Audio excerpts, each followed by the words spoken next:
All right, ready to dive into a topic that never really gets old. Always up for that. What are we tackling? Leadership. But not just the broad strokes. We're going deep with two books that have become pretty much essential reading. Leaders Eat Last, by Simon Sinek, and Turn the Ship Around by David Marquet. Oh, excellent choices. Both are so insightful, and I think they really complement each other in a lot of ways. It's interesting, though, they come at the topic from such different angles. Exactly. Sinek, he's got that almost anthropological approach, right? Like he's digging into the biology of why we crave things like belonging and purpose at work. And those stories he tells, like that A-10 pilot one.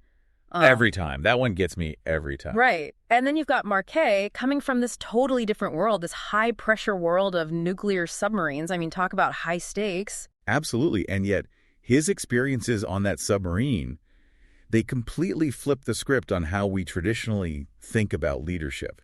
That whole idea of pushing decision-making to the edges, so counterintuitive, but so powerful. It's wild. They come from opposite ends of the spectrum, but they kind of meet in the middle, right? With this really powerful message about trust and psychological safety in the workplace. Yeah, they both get at this idea of creating an environment where people feel safe to take risks and be themselves, to really thrive. That's the real magic, I think. 100%. When you have that foundation of trust, that's when you see incredible things happen. It's funny, when I first read Leaders Eat Last and Sinek starts talking about all these chemicals like dopamine, serotonin, I kind of chuckled. Like brain chemicals at work, really. Sounds a little out there at first, I know. But then the way he ties it all together, it's like, oh, okay, this actually makes a lot of sense. It totally clicked for me, too. We don't always think about it consciously, but our brains are wired to respond to these chemicals, even in a work setting. They play a huge role in how we behave in teams. Totally. Okay, so for anyone who hasn't read it yet, give us the rundown. What are these chemicals and how do they actually play out in the workplace? Okay, so let's start with dopamine. That's the one most people are familiar with. It's the reward chemical, the one that gives us that little rush when we achieve something, hit a target. Like checking something off your to-do list. Exactly. Or getting a notification on your phone. It's that little hit of, yes, I did it. Oh, tell me about it. It's like we're all programmed to chase those little dopamine hits. Right. And this is what Sinek points out so well. Companies can get so focused on those dopamine-driven rewards, bonuses, promotions, that they forget about cultivating the other chemicals that are just as essential for a thriving team. Which brings us to serotonin, right? Yes. Serotonin, think of it as the pride chemical. It's about status, recognition, feeling valued by the group. That sense of accomplishment you get when your boss acknowledges your hard work in front of everyone or you receive an award. It's not just about individual achievement, though, right? It's that feeling of being respected and appreciated by your peers, by the people you see as leaders. You nailed it. It's that feeling of, I'm doing good work, but also my work is being seen, it matters.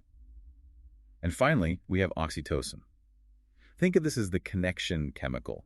This is the one that really fosters trust and belonging, those warm, fuzzy feelings you get when you feel truly supported and safe within your team. It's that feeling of camaraderie that really makes you want to go the extra mile for the people you work with. Exactly. And studies show it even impacts our health and well-being in measurable ways. Wow, it's amazing how much we underestimate the power of these seemingly simple chemicals. Right, and this is where Sinek's argument gets really interesting, because he ties these chemicals back to this Gallup poll, finding, the one that says something like a crazy percentage of people are disengaged at work, like over 70% or something. Yeah, that's a shocking statistic. And it makes sense when you think about it. If you're constantly stressed, undervalued, if you feel like just another cog in the machine, those feel-good chemicals are going to be depleted. You're living in a chemical wasteland, basically. And that takes a toll not just on our individual happiness, but on our ability to be creative, to be truly productive. Absolutely. So it's not just about avoiding the negative. It's about actively creating a culture where those positive chemicals can flourish.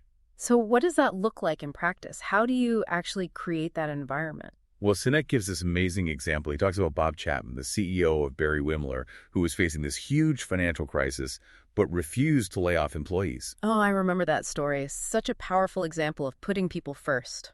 Right. And he basically said something along the lines of, it's better that we all suffer a little so that none of us has to suffer a lot. That quote always gets me. It really speaks to understanding the bigger picture, Yeah. He could have caved to that short-term pressure, but he prioritized his people. And you can bet that sent a ripple effect of trust and loyalty throughout the company. It's like, talk about an oxytocin boost. And it really highlights this idea that leaders eat last. It's not just some feel-good mantra. It's a fundamental shift in how we view leadership. 100%. And you know what's so interesting? This idea, this shift, it really resonates with what Marquet talks about in Turn the Ship Around. Even though he comes from this totally different world, this very intense, structured world of nuclear submarines. He reaches a similar conclusion. Putting people first, empowering them. It's not just the right thing to do, it gets results. It's wild to think about finding leadership lessons on a nuclear submarine.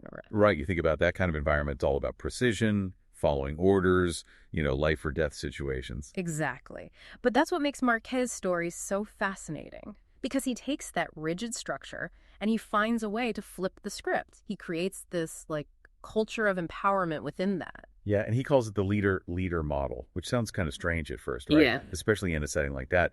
But instead of just giving direct orders all the time, he actually encourages his crew to think for themselves, to take ownership. It's like that thing we were talking about with the chemicals, with the dopamine, right?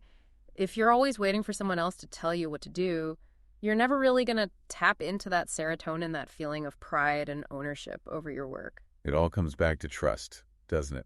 And I think both Sinek and Marquet, even though their approaches are different, they both land on that being the key ingredient.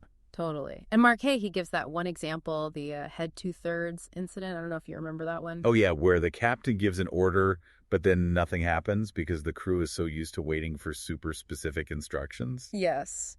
They didn't even think to adjust the submarine's speed, even just a little bit, because they weren't explicitly told to do it. I know, and it's a perfect example of how that kind of blind obedience, it can actually be a liability, especially in a fast-paced environment. Mm-hmm. If you're so afraid to make a mistake, you end up not taking any action at all. It's like their brains are stuck in that loop of waiting for permission instead of trusting their own judgment. Exactly. And it reminds me of another example from the book, that fire drill scene, where the crew is so focused on following the procedure to the letter, they actually aren't being very effective at putting the fire out. It's like they're so worried about doing something wrong, they lose sight of the bigger picture. Right. And that's the thing. If you can create that sense of psychological safety that Marquet talks about, where people feel safe to take calculated risks, to speak up when they see a better way to do something, then you unleash this whole other level of problem solving and creativity. Absolutely. Which is so crucial, especially in today's world, like with remote work becoming so prevalent. It's even more important to find ways to build trust and connection within teams, even when you're not face-to-face all the time. It's making me think about all those times I've hesitated to share an idea at work because I was worried about what people might think. Right. Or that feeling of not wanting to rock the boat, even when you know something could be done better. Exactly. These books, they've given me a lot to think about, that's for sure. Me too. They're really about so much more than just managing people. They're about shifting to a whole new mindset, one that prioritizes empathy and trust and empowerment. And finding ways to apply those principles, whether you're leading a team or you're just trying to be a better colleague, a better collaborator. It's a lifelong journey, that's for sure. It really is. Well, on that note, that wraps up our deep dive into Leaders Eat Last and Turn the Ship Around, two incredible books with some seriously thought-provoking insights.